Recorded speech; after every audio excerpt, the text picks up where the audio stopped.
नमस्कार विद्यार्थी मित्रांनो, श्रीनिश नर्सिंग क्लासेसमध्ये तुम्हा सर्वांचे मनपूर्वक अभिनंदन। आज आपण बघणार आहोत तांत्रिक क्वेश्चन सिरीज। तर बघूयात समुदाय आरोग्य सेवा नर्सिंगमध्ये प्रमुख भूमिका कोणाची। तर समुदाय आरोग्य सेवा नर्सिंगमध्ये प्रमुख भूमिका ही नर्स किंवा परिचारिकेची असते। नंतर आहेत इन्फ्लुएन्झाचा मुख्य प्रसार कोणत्या प्रकारे होतो। तर इन्फ्लुएन्झाचा मुख्य प्रसार हा हवेतील थेंब किंवा ड्रॉपलेट न्यूक्लिआय यामुळे होतो। नंतर बघूयात HIV प्रसार कोणत्या प्रकारे होतो। तर HIV प्रसार हा रक्त व शरीरातील द्रव्य यांच्याशी प्रत्यक्ष संपर्क आला तरच आपल्याला HIV प्रसार होऊ शकतो। HIV ग्रस्त व्यक्तीसोबत राहिल्याने, त्याचे कपडे यूज केल्याने, त्याच्यासोबत खाल्ल्याने, नंतर खेळल्याने HIV आजार होत नाही। नंतर आहे श्वेत पेशीच्या कर्करोगाला काय म्हणतात। तर ल्युकेमिया, कारण की श्वेत पेशीला ल्युकोसाइट्स असे म्हणतात, WBC। लसिका पेशीच्या कर्करोगाला काय म्हणतात। लॅम्फोमा, कारण लसिका पेशीला लिम्फोसाइट्स असे म्हणतात। अबिस्तर पेशीच्या कर्करोगाला काय म्हणतात। तर कार्सिनोमा।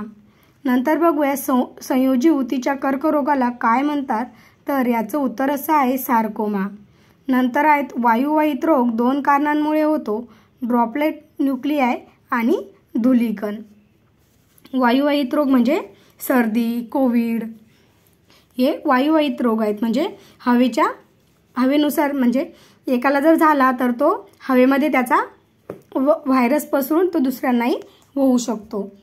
नंतर बघूयात 6 अमायनो आम्ल ग्लोइक आम्ल याची जागा व्हॅलिन आम्लाने घेतल्यास, जे 6वे अमायनो ॲसिड आहेत ग्लोइक ॲसिड याची जागा व्हॅलिन या ॲसिडने घेतल्यास हिमोग्लोबिनच्या कार्यामध्ये अडथळा येतो आणि सिकल सेल ॲनिमिया होतो। सिकल सेल ॲनिमियामध्ये RBCचा आकार हा कोयत्यासारखा होतो।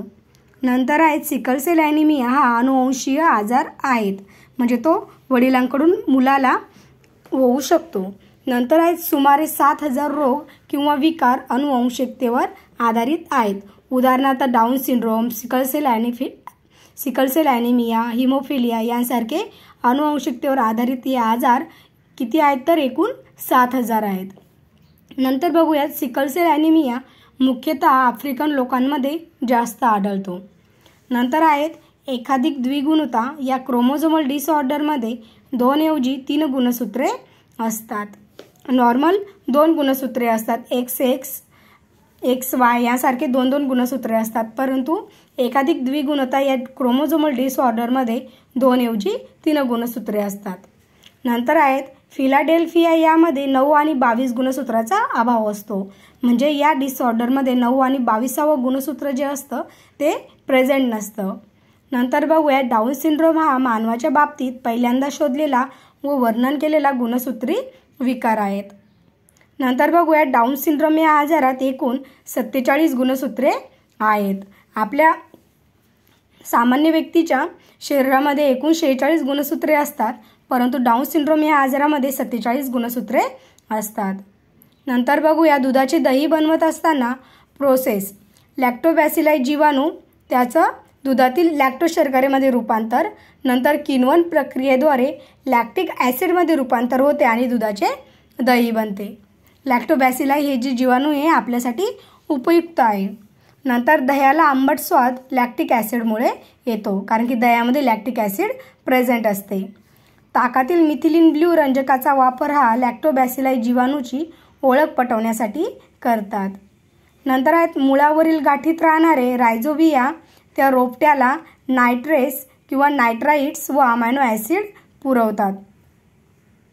जे रायझोबिया हा जो जीवाणू आहे तो झाडांच्या मुळावरील गाठीमध्ये राहतो, त्यामुळे झाडाला नायट्रेट्स आणि नायट्राइट्स व अमायनो ॲसिड पुरवली जातात। म्हणजे रायझोबिया हा जीवाणू आहे तोही आपल्यासाठी उपयुक्त आहे।